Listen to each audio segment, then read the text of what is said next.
Okay, so I just got this in the mail from Herbish, and honestly, I'm a little scared to try, so you're coming with me. I wasn't expecting for it to look this sleek. The first step, it says to go and shave, so give me a sec.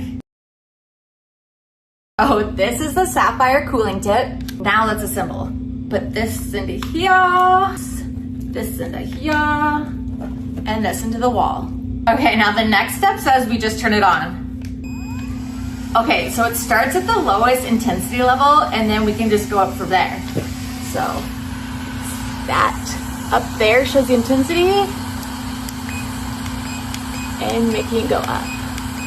Okay, it says we need glasses for safety, so I'm gonna put these on. Okay, so I'm gonna try it for the first time on my arm. Okay, it's kind of like an icy cool sensation.